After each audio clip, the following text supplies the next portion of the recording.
નમસ્કાર મિત્રો,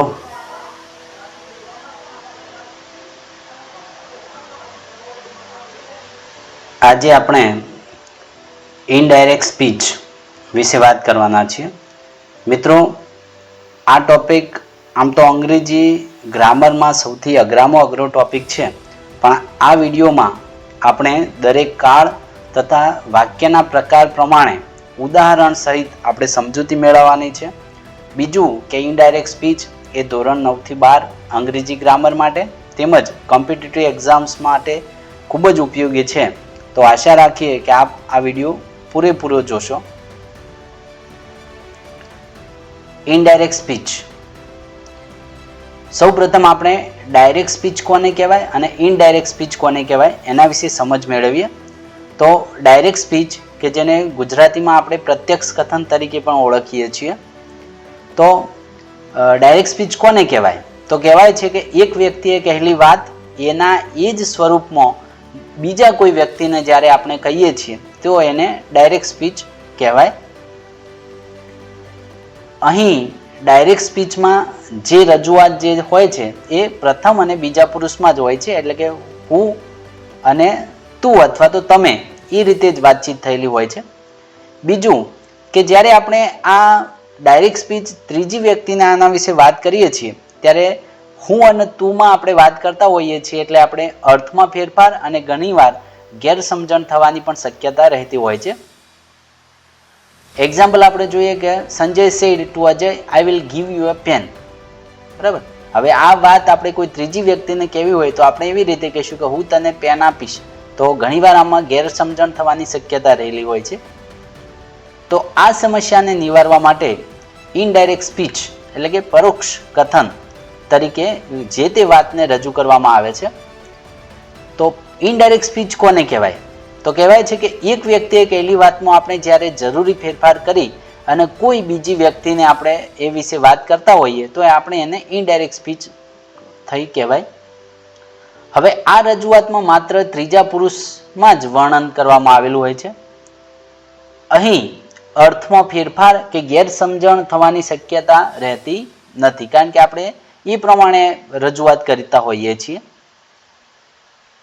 એક્ઝામ્પલ આપણે જોઈએ કે Sanjay told Ajay that he would give him a pen. અહીંયા આપણે સ્પષ્ટ કરીએ છીએ કે સંજયે અજયને કહ્યું કે તે તેને પેન આપશે. એટલે અહીંયા સામેવાળી વ્યક્તિને સમજવામાં કોઈ ગેરસમજ થતી નથી. હવે ઇનડાયરેક્ટ સ્પીચ શું છે તો એના વિશે આપણે ઇનડાયરેક્ટ સ્પીચની વાક્ય રચના સૌપ્રથમ જોઈએ. તો સૌપ્રથમ આવશે સ્પીકર, ત્યારબાદ આવશે રિપોર્ટિંગ વર્બ, ત્યારબાદ લિસનર, ત્યારબાદ કંજક્શન, સબ્જેક્ટ, વર્બ અને અધર વર્બ. મિત્રો, અહીંયા આ આખી વાક્ય રચનાને આપણે સમજીએ તો સ્પીકર કોને કહેવાય? તો સ્પીકર એટલે કે બોલનાર. તો ડાયરેક્ટ સ્પીચનું વિધાન જે વ્યક્તિ બોલે છે તે વ્યક્તિને આપણે સ્પીકર તરીકે ઓળખીશું. બીજું છે રિપોર્ટિંગ વર્બ. તો ઇનડાયરેક્ટ સ્પીચમાં બોલનાર અને સાંભળનાર વચ્ચે જે ક્રિયાપદ આવે છે તેને આપણે રિપોર્ટિંગ વર્બ તરીકે ઓળખીશું.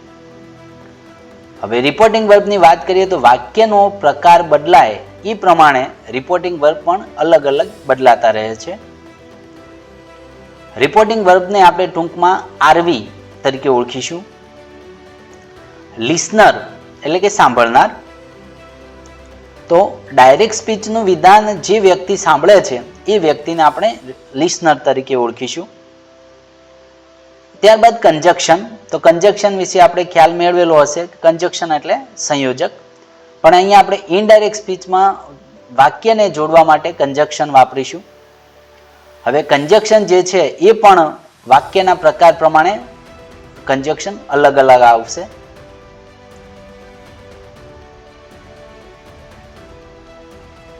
ત્યારબાદ મિત્રો આપણે આગળની વાક્ય રચના જોઈએ તો સબ્જેક્ટ. તો સબ્જેક્ટ એટલે કે કર્તા. તો અહીંયા ડાયરેક્ટ સ્પીચમાં જે વાક્ય આપેલું હોય અને એમાં જે કર્તા હોય એને આપણે ઇનડાયરેક્ટ સ્પીચમાં સબ્જેક્ટ તરીકે વાપરીશું. ત્યારબાદ વર્બ એટલે કે ક્રિયાપદ. તો અહીંયા પણ ડાયરેક્ટ સ્પીચના વાક્યમાં જે ક્રિયાપદ આપેલું હોય એને આપણે ઇનડાયરેક્ટ સ્પીચમાં વર્બ તરીકે મૂકીશું.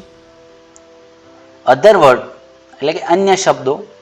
તો ડાયરેક્ટ સ્પીચના વાક્યમાં કર્તા અને ક્રિયાપદ ને બાદ કરતા બાકીના જે શબ્દો આવે છે એને આપણે ઇનડાયરેક્ટ સ્પીચમાં પણ અધર વર્ડ્સ તરીકે મૂકીશું.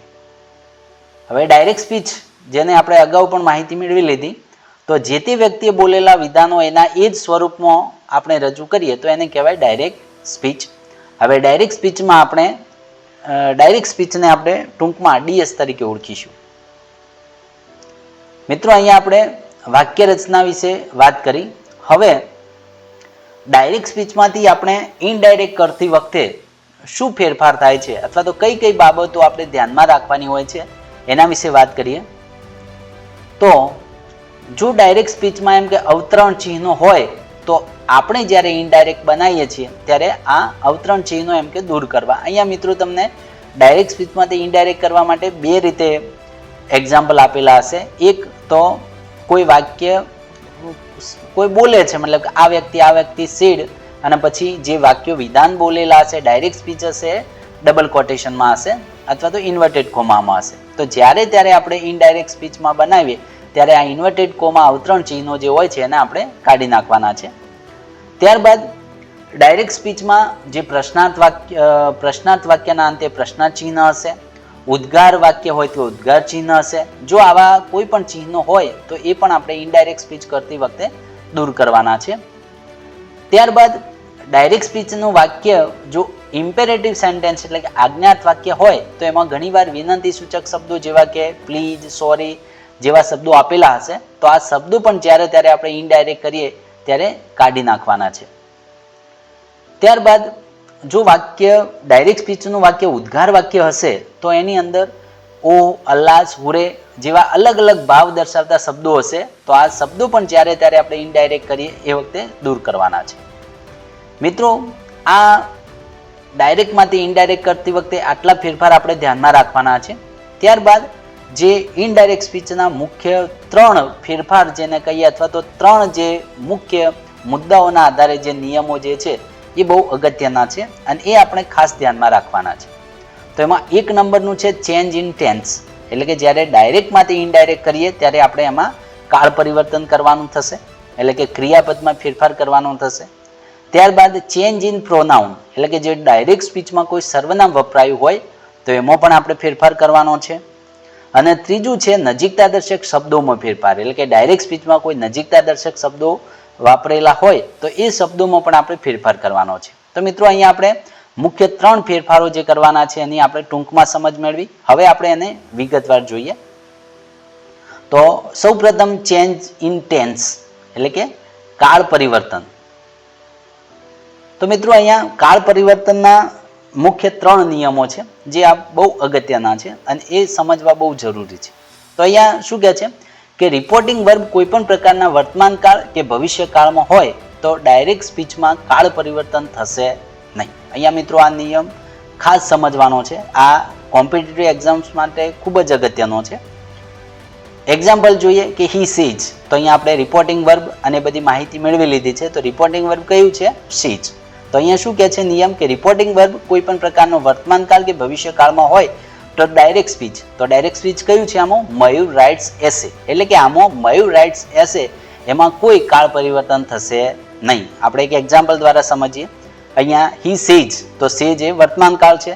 તો અહીંયા મયુર રાઇટ્સ એન એસે, રાઇટ્સ એસે, તો અહીંયા શું કહે છે કે મયુર રાઇટ્સ એસે, તો એમાં કોઈ ફેરફાર કરવાનો નથી. તો હી સેજ ધેટ મયુર રાઇટ્સ એસે, બરાબર, એટલે કે આમાં કોઈ આપણે કાળ પરિવર્તન કર્યું નથી. અહીંયા મયુર રાઇટ્સ એસે એ પણ સાદો વર્તમાન કાળ છે અને મયુર રાઇટ્સ એસે એ પણ સાદો વર્તમાન કાળ જ છે.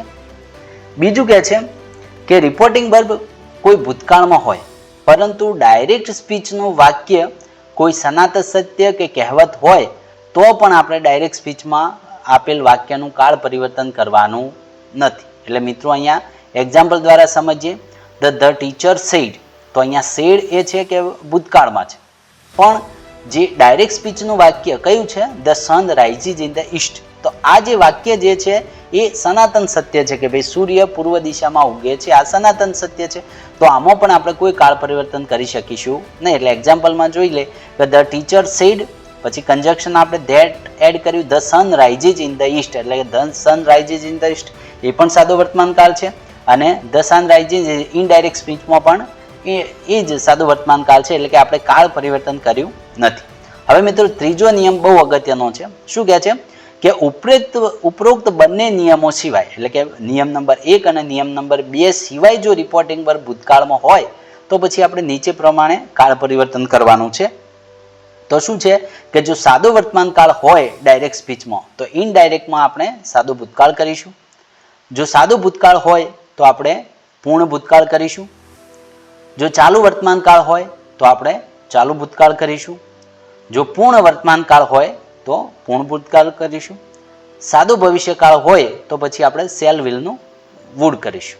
બરાબર મિત્રો, અહીંયા ખાસ ધ્યાનમાં રાખવાનું છે કે એક બાજુ સાદો વર્તમાન કાળ, સાદો ભૂતકાળ, ચાલુ વર્તમાન કાળ, આ ડાયરેક્ટ સ્પીચમાં જો આ પ્રમાણેના કાળ હોય તો આપણે ઇનડાયરેક્ટ સ્પીચમાં જે સામે દર્શાવેલા છે એ કાળમાં આપણે ફેરફાર કરવાનું છે. પણ ક્યારે? કે જો ઉપરોક્ત બંને નિયમો સિવાય અને જો રિપોર્ટિંગ વર્બ આપણું ભૂતકાળમાં હોય તો. અહીંયા મિત્રો તમને પરીક્ષામાં બે રીતે પૂછાશે. એક તો ડાયલોગ ટાઈપ, એટલે કે જે તે વ્યક્તિનું નામ આપેલું હશે અને સીધું એનો ડાયલોગ આપેલો હોય. બીજું આ પરીક્ષામાં આ રીતે પણ પૂછાઈ શકે કે હી સેજ અથવા હી સેડ, આ ધ ટીચર સેડ, એટલે આ રીતે પણ પૂછાઈ શકે છે ફકરા ટાઈપ. બરાબર, તો અહીંયા મિત્રો જો ફકરા ટાઈપ પૂછાય તો આ નિયમો ખાસ યાદ રાખવાના છે. બાકી જો ડાયલોગ ટાઈપ પૂછાય તો પછી જે નીચે ત્રીજા નંબરનો નિયમ જે છે એ જ પ્રમાણે આપણે ચેન્જ કરવાનું રહેશે. હવે બીજો અગત્યનો નિયમ ચેન્જ ઇન પ્રોનાઉન. તો મિત્રો ચેન્જ ઇન પ્રોનાઉન એટલે કે સર્વનામમાં પરિવર્તન. હવે સર્વનામમાં પરિવર્તન ક્યાં કરવાનું છે? એટલે કે નિયમ સમજી લઈએ કે જો ડાયરેક્ટ સ્પીચમાં પ્રથમ પુરુષનું સર્વનામ આપેલ હોય તો વાક્ય બોલનાર મુજબ ત્રીજા પુરુષનું સર્વનામ આપણે વાપરવાનું છે. એટલે કે પ્રથમ પુરુષનું સર્વનામ કયો છે? પ્રથમ પુરુષ એક વચન અને બહુવચન, તો એમાં આઈ આવી શકે, વી આવી શકે, માય આવી શકે, અવર આવી શકે. જો આવા પ્રથમ પુરુષના સર્વનામ હોય તો આપણે જ્યારે ઇનડાયરેક્ટ સ્પીચ કરીએ ત્યારે એ પ્રમાણે જે તેના લિંગ પ્રમાણે ત્રીજા પુરુષનું સર્વનામ, એટલે કે જો આઈ વાપરેલું હોય તો જો છોકરો હોય તો હી બોલનાર અને જો છોકરી હોય તો શી, એટલે કે જે બોલનાર વાક્ય કોણ બોલે છે એના આધારે આપણે ફેરફાર કરવાનો રહે છે. એક્ઝામ્પલ જોઈએ કે રિયા શેઝ આઈ લાઈક. અહીંયા આઈ એ પ્રથમ પુરુષનું સર્વનામ છે તો આઈ એટલે કોણ છે? રિયા. બોલનાર કોણ છે? રિયા. તો રિયાના આધારે આપણે રિયાનું રૂપ કયું આવશે? થર્ડ પર્સનમાં શી આવશે. તો Riya says that she likes English. બરાબર, એટલે કે પ્રથમ પુરુષનું સર્વનામ હોય તો કોણ બોલે છે એ આપણે ધ્યાનમાં લઈશું. ત્યારબાદ બીજો નિયમ છે કે જો ડાયરેક્ટ સ્પીચમાં બીજા પુરુષનું સર્વનામ, એટલે બીજા પુરુષનું સર્વનામ થશે યુ અને યોર, તો આ હોય તો આપણે સાંભળનાર મુજબ ત્રીજા પુરુષનું સર્વનામ વાપરવાનું છે. મિત્રો અહીંયા Sheetal said to Mukesh you are a good boy. તો અહીંયા યુ કોના માટે વાપરે છે? સાંભળનાર કોણ છે? મુકેશ માટે. તો મુકેશ માટે આપણે થર્ડ પર્સનમાં હી વાપરીશું. તો આ પ્રમાણે ચેન્જ થશે. તો Sheetal told Mukesh that he was a good boy. અહીંયા આપણે યુનું શું કરી નાખ્યું? હી. એટલે કે સાંભળનાર કોણ છે એના આપણે ધ્યાન રાખવાનું. ક્યારે? તો કે જ્યારે બીજા પુરુષનું સર્વનામ વપરાયું હોય ત્યારે. ત્રીજો નિયમ જે છે કે જો ડાયરેક્ટ સ્પીચમાં ત્રીજા પુરુષનું કોઈ સર્વનામ આપેલ હોય તો આપણે એમાં કોઈ ફેરફાર કરવાનો નથી. કારણ કે મિત્રો અહીંયા ઇનડાયરેક્ટ સ્પીચનું બીજી રીતે કહેવું હોય તો થર્ડ પર્સન નેરેશન, એટલે કે ત્રીજા પુરુષની અંદર આપણે વર્ણન કરતા હોઈએ છીએ. તો એટલા માટે ત્રીજા પુરુષનું સર્વનામ હોય તો એમાં કોઈ ફેરફાર કરવાનો રહેતો નથી. એક્ઝામ્પલ જોઈએ, Jaya said they went to Ambaji. કે જયાએ કહ્યું કે તેઓ અંબાજી ગયા હતા. તો જ્યારે આપણે એનું થર્ડ પર્સન નેરેશન એટલે કે ઇનડાયરેક્ટ સ્પીચ કરવું હોય તો જયા સેડ ધેટ, અહીંયા ધે સર્વનામ છે તો ધેનું આપણે દે જ રાખ્યું છે, દે હેડ ગોન ટુ અંબાજી. તો મિત્રો અહીંયા બીજા નંબરનો અગત્યનો નિયમ હતો કે ચેન્જ ઇન પ્રોનાઉન, એટલે કે સર્વનામમાં પરિવર્તન, જેના મુખ્ય 3 જ નિયમો આપણે ધ્યાનમાં રાખવાના છે. હવે ત્રીજો નિયમ જે છે કે નજીકતા દર્શક શબ્દોમાં ફેરફાર. તો હવે નજીકતા દર્શક શબ્દોમાં ફેરફાર શું છે કે ડાયરેક્ટ સ્પીચમાં જો નીચે જણાવ્યા છે એ શબ્દો હોય તો એની જગ્યાએ આપણે સામે દર્શાવેલ કોષ્ટક પ્રમાણે આપણે ફેરફાર કરવાના છે. તો ડાયરેક્ટ સ્પીચમાં માન લો કે ધીસ હોય તો આપણે ઇનડાયરેક્ટ સ્પીચમાં શું કરીશું? ધેટ કરીશું. ધીજ હોય તો ધોજ કરીશું. ટુડે હોય તો ધેટ ડે કરીશું. ટુમોરો હોય તો ધ નેક્સ્ટ ડે અથવા તો ધ ડે આફ્ટર અથવા તો ધ ફોલોઈંગ ડે. 3માંથી ગમે તે યોગ્ય લાગે એ તમે કરી શકો છો. જો યસ્ટરડે હોય તો એનું આપણે ધ પ્રીવિયસ ડે અથવા તો ધ ડે બિફોર કરીશું. લાસ્ટ હોય તો ધ પ્રીવિયસ કરીશું, અગો હોય તો બિફોર કરીશું, નાવ હોય તો ધેન કરીશું, હિયર હોય તો ધેર કરીશું અને કમ હોય તો ગો કરીશું. તો મિત્રો અહીંયા આપણે ડાયરેક્ટ સ્પીચમાંથી ઇનડાયરેક્ટ સ્પીચમાં કરતી વખતે કયા નિયમો અથવા તો કયા રૂલ્સ જે આપણે ધ્યાનમાં રાખવાના છે એના વિશે આપણે વાત કરી લીધી. આશા રાખીએ કે આ નિયમો તમે સારી રીતે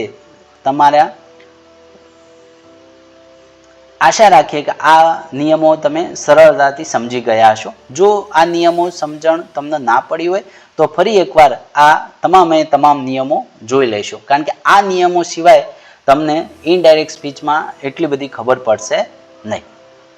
મિત્રો, આપણે નિયમો જોઈ લીધા. હવે આપણે અલગ અલગ વાક્યના પ્રકાર પ્રમાણે ઇનડાયરેક્ટ સ્પીચ કેવી રીતે થાય એના વિશે વાત કરવાની છીએ. મિત્રો, આ ટોપિક માટે વાક્યના પ્રકારો, ટાઈપ્સ ઓફ સેન્ટેન્સ, એની માહિતીઓ બી ખૂબ જરૂરી છે.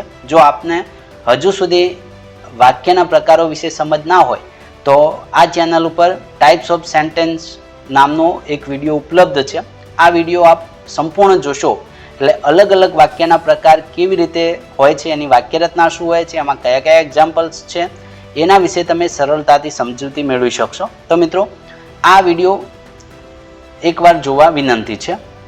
હવે મિત્રો, આપણે indirect speech in the assertive sentence એટલે કે વિધાન વાક્યોમાં ઇનડાયરેક્ટ સ્પીચ કેવી રીતે થાય છે એના વિશે વાત કરીએ. તો સૌપ્રથમ આપણે એની વાક્યરચના જોઈશું. તો સૌપ્રથમ આવશે બોલનાર એટલે કે સ્પીકર, ત્યારબાદ આરવી એટલે કે રિપોર્ટિંગ વર્બ તરીકે સેડ ટુ અથવા તો ટોલ્ડ જે તે આવશે, ત્યારબાદ સાંભળનાર એટલે કે લિસનર આવશે, ત્યારબાદ કંજક્શન તરીકે અહીંયા ધેટ વપરાશે, ત્યારબાદ કર્તા, ક્રિયાપદ અને અન્ય શબ્દો ડાયરેક્ટ સ્પીચના આધારે એટલે કે ડાયરેક્ટ સ્પીચમાં જે કર્તા હોય, ક્રિયાપદ હોય અને અન્ય શબ્દો હોય એ પ્રમાણે મૂકવાનું થશે. મિત્રો, અહીંયા એક્ઝામ્પલ જોઈએ. Darshana said to me I will come with you tomorrow. અહીંયા મિત્રો વાત કરીએ તો અહીંયા બોલનાર કોણ છે? દર્શના છે. તો સૌપ્રથમ આપણે દર્શના મૂકીશું. ત્યારબાદ શું કહે છે? સેડ ટુ મી અથવા મી, તો સેડ ટુ નો આપણે ટોલ્ડ કરીશું. ત્યારબાદ સાંભળનાર લિસનર કોણ છે? મી એટલે કે હું છું. પછી કંજક્શન તરીકે અહીંયા એસેટિવ સેન્ટેન્સ છે એટલે આપણે ધેટ મૂકીશું. ત્યારબાદ કર્તા કોણ છે? અહીંયા આઈ છે, પણ આપણે પ્રથમ પુરુષનું સર્વનામ હોય તો કોને ધ્યાનમાં રાખવાનું છે? બોલનાર. તો બોલનાર કોણ છે? દર્શના. તો દર્શના છોકરી છે, તો એના માટે શું થઈ જશે? શી. પછી અહીંયા ક્રિયાપદ, પણ ક્રિયાપદમાં આપણે અહીંયા કયો કાળ છે? વિલ કમ એટલે સાદો ભવિષ્યકાળ છે. તો સાદા ભવિષ્યકાળ માટે આપણે શું નિયમોમાં ચેન્જ જોયું હતું? તો વિલનું શું થઈ જશે? વુડ. વુડ પછી કમ્પલસરી V1 જ આવે, કારણ કે વુડ એ મોડલ વર્બ છે. તો વુડ કમ વિથ અહીંયા યુ એટલે બીજો પુરુષ માટે સાંભળનાર મી છે એટલે શું થઈ જશે? મીનું મી જ રહેશે. અને ટુમોરો માટે ધ નેક્સ્ટ ડે. તો આ રીતે જવાબ બનશે. Darshana told me that she would come with me the following day. ત્યારબાદ બીજો એક્ઝામ્પલ જોઈએ. The teacher said to the students, you are the future of this school. તો અહીંયા બોલનાર છે the teacher, રિપોર્ટિંગ વર્બ અહીંયા said to નું થશે told, અને ત્યારબાદ લિસનર સાંભળનાર છે સ્ટુડન્ટ્સ, કંજક્શન આવશે that કારણ કે એસેટિવ સેન્ટેન્સ છે. ત્યારબાદ કરતા યુ છે સાંભળનાર પ્રમાણે એટલે ધ સ્ટુડન્ટ્સ એટલે ધે થશે. પછી કાળ પરિવર્તન આપણે જોઈએ તો યુ આર એટલે કે સાદો વર્તમાન કાળ છે, એનું થશે સાદો ભૂતકાળ, તો યુ વર. એક્ઝામ્પલ જોઈએ. The teacher told the students that they were the future of that school. ત્રીજું એક્ઝામ્પલ જોઈએ.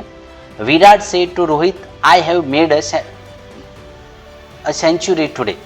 હવે આનું આપણે ઇનડાયરેક્ટ કરવું હોય તો સ્પીકર છે Virat, reporting verb said to નું ટોલ્ડ થશે રોહિત. ત્યારબાદ આઈ પ્રથમ પુરુષ છે એટલે વિરાટ માટે હી આવશે. ત્યારબાદ અહીંયા હેવ મેડ એટલે કે પૂર્ણ વર્તમાન કાળ છે, તો એનું થશે પૂર્ણ ભૂતકાળ એટલે કે હેડ મેડ, અને ટુડેનું થશે that day.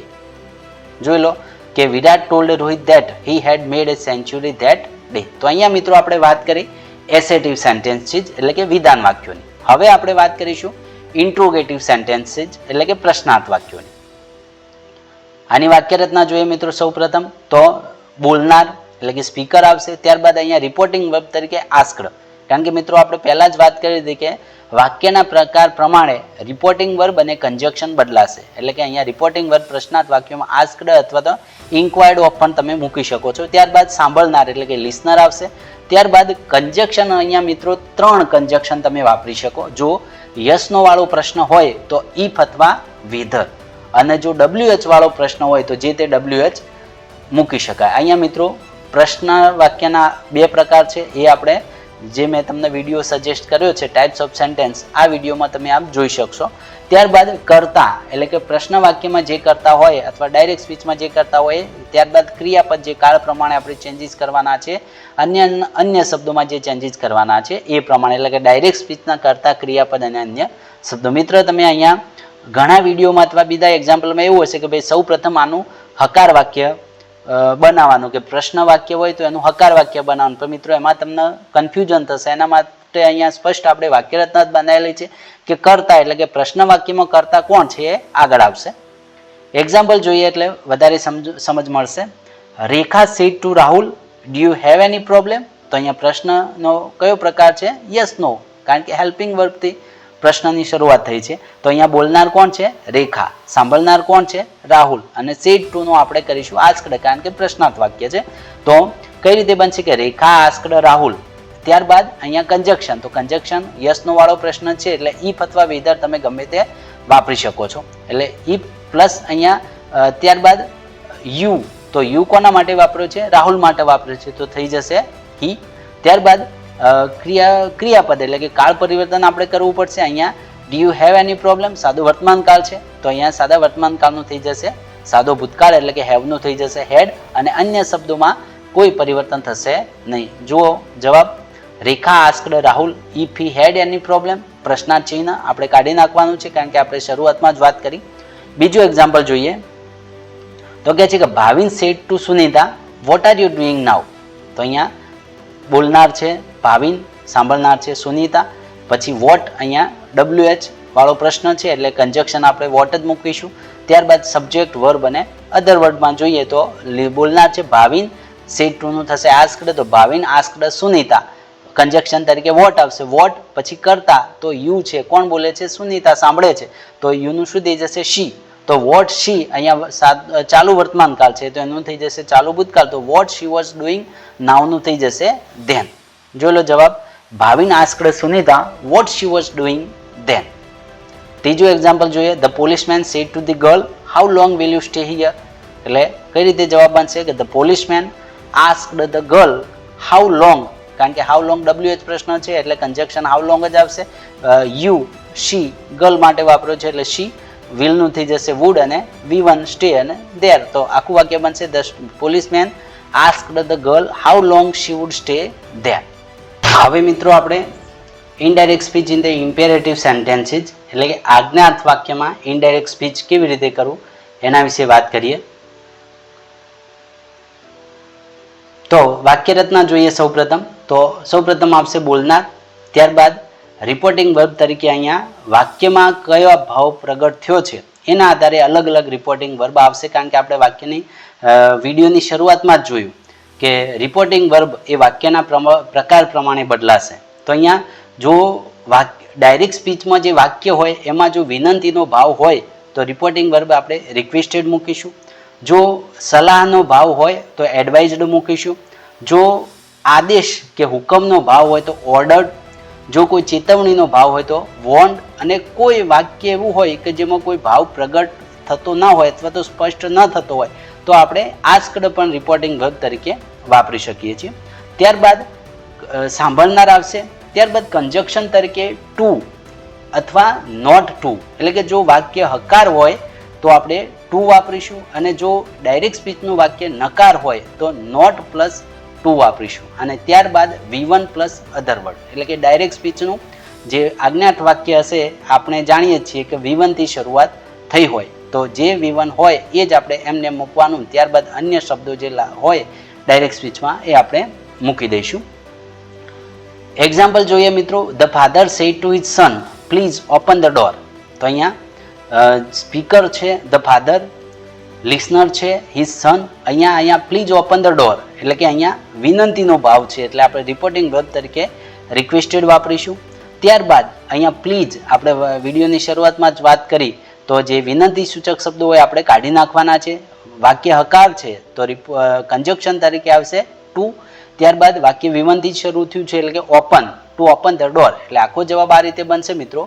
The father requested his son to open the door. ત્યારબાદ બીજું એક્ઝામ્પલ જોઈએ. The manager said to the peon don't come in the office until I call you. બરાબર, એટલે અહીંયા સ્પીકર છે ધ મેનેજર, ત્યારબાદ અહીંયા લિસનર છે ધ પ્યુન. અહીંયા વાક્ય જે છે કે don't come in the office until I call you, કે જ્યાં સુધી હું બોલાવું નહીં ત્યાં સુધી ઓફિસમાં આવીશ નહીં. તો અહીંયા આદેશ ઓર્ડરનો ભાવ છે એટલે કે આપણે રિપોર્ટિંગ વર્બ તરીકે વાપરીશું ઓર્ડર. ત્યારબાદ અહીંયા નેગેટિવ સેન્ટેન્સ છે તો આપણે કન્જક્શન તરીકે નોટ પ્લસ ટુ વાપરીશું એટલે નોટ ટુ. ત્યારબાદ V1 છે come in the office until I કોના માટે વાપર્યું છે? મેનેજરે પોતાના માટે, એટલે આપણે વાપરીશું હી.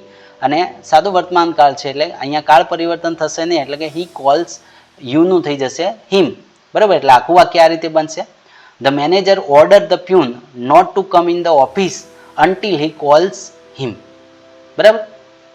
ત્રીજું એક્ઝામ્પલ જોઈએ. The teacher said to the students don't waste your time. બરાબર, તો એમાં થશે જે બોલનાર છે ધ ટીચર, લિસનર છે ધ સ્ટુડન્ટ્સ, રિપોર્ટિંગ વર્બ અહીંયા ડોન્ટ વેસ્ટ યોર ટાઈમ એટલે કે અહીંયા એડવાઇઝ સલાહનો ભાવ છે. બરાબર, અને V1 છે વેસ્ટ. બરાબર, તો અહીંયા વાક્ય આ રીતે બનશે. The teacher advise the students not to waste their time.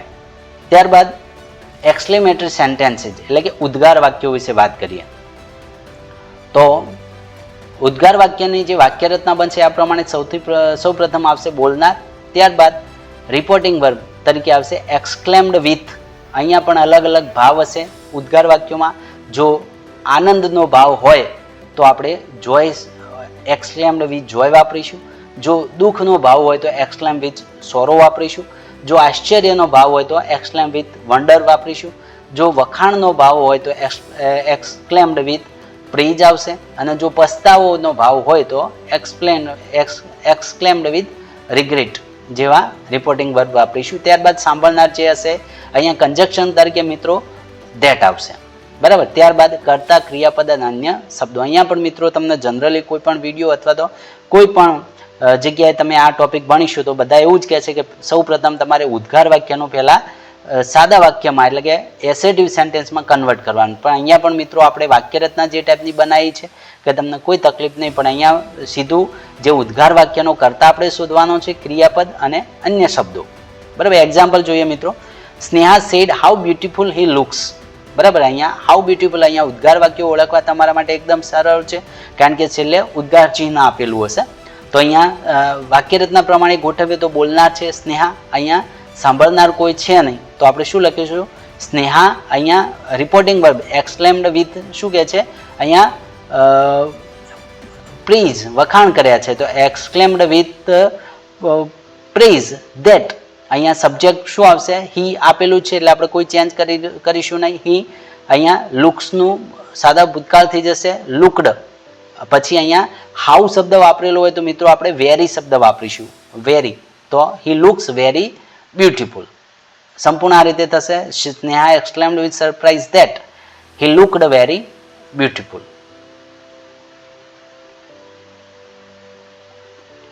ત્યારબાદ બીજું વાક્ય જોઈએ. The players said hurray we have won the match. અહીંયા સાદું વાક્ય છે, માત્ર ઉપર આગળ હેરો હુરે શબ્દ આપેલો છે તો એનું આ પ્રમાણે બનશે. The players exclaimed with joy that they had won the match. ત્રીજું એક્ઝામ્પલ જોઈએ. The mother said alas I lost my son. તો અહીંયા દુઃખનો ભાવ છે તો અહીંયા આપણે સોરો શબ્દ વાપરીશું. સ્પીકર છે મધર તો mother exclaimed with sorrow that. અહીંયા અલ્લાસ શબ્દ નીકળી જશે કારણ કે આપણે શરૂઆતમાં જોયું હતું કે હુરે અલ્લાસ જેવા જે ભાવસૂચક શબ્દો એના આપણે કાઢી નાખવાના છે. તો આખું વાક્ય આ રીતે બનશે. The mother exclaimed with sorrow that she had lost her son. ત્યારબાદ મિત્રો અહીંયા 4 વાક્યના પ્રકારો જોઈ લીધા, પણ તમારે જે ઇનડાયરેક્ટ કરવાનું આવશે એમાં લેટ અને લેટ્સ વાળા વાક્યો પણ આવે છે. તો અહીંયા લેટ વાળા વાક્યો આપણે કેવી રીતે ઇનડાયરેક્ટ કરવું એના વિશે સમજ મેળવીએ. તો વાક્ય રચના જોઈ લઈએ તો બોલનાર પ્લસ રિક્વેસ્ટેડ એટલે કે રિપોર્ટિંગ વર્બ તરીકે રિક્વેસ્ટેડ આવશે. ત્યારબાદ સાંભળનાર પ્લસ કન્જક્શન તરીકે ટુ પ્લસ લેટ, લેટ વાળા વાક્યો આવશે તો તમને સ્પષ્ટ દેખાઈ જ આવશે. ત્યારબાદ અહીંયા જે સર્વનામ વાપરવાનું છે એ આપણે મી, અસ, હિમ, હર, ધેમ જેવા વાપરીશું, જે તે વચન અને જે તે લિંગ પ્રમાણે આપણે વાપરવાના છે. ત્યારબાદ V1 અંદર વાક્યમાં તમને આપેલું જશે અને અધર વર્ડ્સ વાપરવાના છે.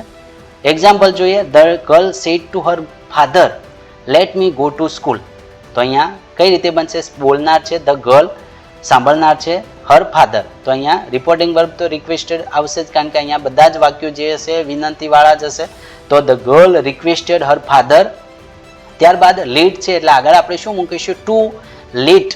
અહીંયા મી છોકરીએ પોતાના માટે વાપરે છે તો આપણે થર્ડ પર્સનમાં શું થઈ જશે? હર થઈ જશે. Let her go to school. એટલે આખું જવાબ આ રીતે બનશે. The girl requested her father to let her go to school. બીજું એક્ઝામ્પલ જોઈએ. The students said to the teacher let's play.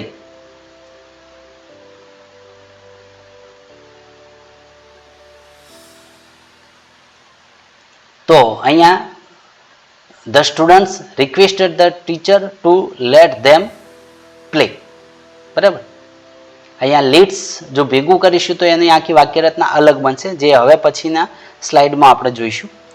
ત્રીજું વાક્ય જોઈએ. I said my mother let me buy a new bicycle. તો અહીંયા જે સ્પીકર છે I અને લિસનર છે માય મધર. અહીંયા રિક્વેસ્ટેડ રિપોર્ટિંગ વર્બ તરીકે આવશે. તો કઈ રીતે બનશે કે I requested my mother to let me buy a new bicycle. તો અહીંયા મિત્રો આપણે લેટ વાળા વાક્યોનો અભ્યાસ કર્યો. મિત્રો આપણે લેટ્સ વાળા વાક્યો જોઈએ. સૌપ્રથમ વાક્ય રચના જોઈએ તો બોલનાર, ત્યારબાદ રિપોર્ટિંગ વર્બ તરીકે અહીંયા મિત્રો બે આવશે. જો વાક્યમાં દરખાસ્ત કરેલી હોય તો પ્રપોઝડ, અને જો કોઈ વાતનું સૂચન કરેલું હોય તો સજેસ્ટેડ. ત્યારબાદ લિસનર સાંભળનાર આવશે. ત્યારબાદ અહીંયા કન્જક્શન તરીકે મિત્રો ધેટ આવશે. બરાબર. અને ત્યારબાદ ધે શુડ આપણે વધારાનું મૂકવું પડશે, કારણ કે લેટ્સ વાળા વાક્યો છે એટલે ધે શુડ મૂકવું કમ્પલસરી છે. ત્યારબાદ લેટ્સ પછી V1 થી શરૂઆત હશે, એટલે કે ડાયરેક્ટ સ્પીચમાંથી આપણે V1 લઈશું, અને ત્યારબાદ અધર વર્ડ જો હોય તો. એટલે આપણી વાક્ય રચના આ પ્રમાણે બનશે. એક્ઝામ્પલ જોઈએ મિત્રો. Ravi said to his friends let's go to my farm house today. બરાબર. તો અહીંયા જે સ્પીકર બોલનાર છે રવિ, લિસનર છે હિઝ ફ્રેન્ડ્સ. અહીંયા let's go to my farm house અહીંયા મિત્રો દરખાસ્ત મૂકી છે, તો અહીંયા પ્રપોઝડ. તો રવિ પ્રપોઝડ હિઝ ફ્રેન્ડ્સ. ત્યારબાદ કન્જક્શન તરીકે અહીંયા કમ્પલસરી ધેટ આવશે. દે શુડ આપણે વધારાનું મૂકવાનું છે, અને ગો થી શરૂઆત થાય છે તો દે શુડ ગો ટુ. અહીંયા માયનું થઈ જશે હિઝ ફાર્મ હાઉસ, ટુડેનું થશે ધેટ ડે. તો આ રીતે બનશે. Ravi suggested his friends that they should go to his farm house that day. બીજું એક્ઝામ્પલ જોઈએ. The teacher said to the students let's play a game now. બરાબર, કે ચાલો આપણે આજે ગેમ રમીએ છીએ. તો એમાં આ રીતે બનશે. ધ ટીચર અહીંયા દરખાસ્ત કરેલી છે એટલે કે આવશે પ્રપોઝડ. બરાબર. ત્યારબાદ લિસનર છે ધ સ્ટુડન્ટ્સ, ધેટ કમ્પલસરી છે, that they should play a game, નાવનું થઈ જશે ધેન. છેલ્લું એક્ઝામ્પલ જોઈએ મિત્રો કે Mayuri said to her brother let's help our mother. બરાબર. તો એમાં આ રીતે બનશે. મયુરી અહીંયા દરખાસ્ત મૂકેલી છે એટલે આવશે પ્રપોઝડ. ત્યારબાદ લિસનર છે હર બ્રધર, ત્યારબાદ કન્જક્શન તરીકે ધેટ આવશે. દે શુડ આપણે કમ્પલસરી મૂકવાનું છે, અને હેલ્પ અવરનું થઈ જશે ધેર મધર. એટલે આખું આ રીતે બનશે. Mayur propose her brother that they should help their mother. તો અહીંયા મિત્રો આપણે ઇનડાયરેક્ટ સ્પીચનો ટોપિક પૂરો કર્યો છે. ઈચ્છા રાખીએ મિત્રો કે આ વિડીયો તમને ગમ્યો હશે. આ ટોપિક આમ તો થોડો અઘરો છે, પણ આપણે શક્ય હોય એટલો એને સરળ બનાવવાનો પ્રયત્ન કર્યો. જો આ વિડીયો તમને ગમે હોય તો આપ બીજા વિદ્યાર્થીઓ સુધી એને શેર કરજો, અને જો ચેનલને હજુ સુધી સબસ્ક્રાઈબ ન કરી હોય તો આજે જ સબસ્ક્રાઈબ કરી લેશો. ફરીવાર નવા ટોપિક સાથે ફરી મળીશું. Till there take care and bye bye. જય હિન્દ.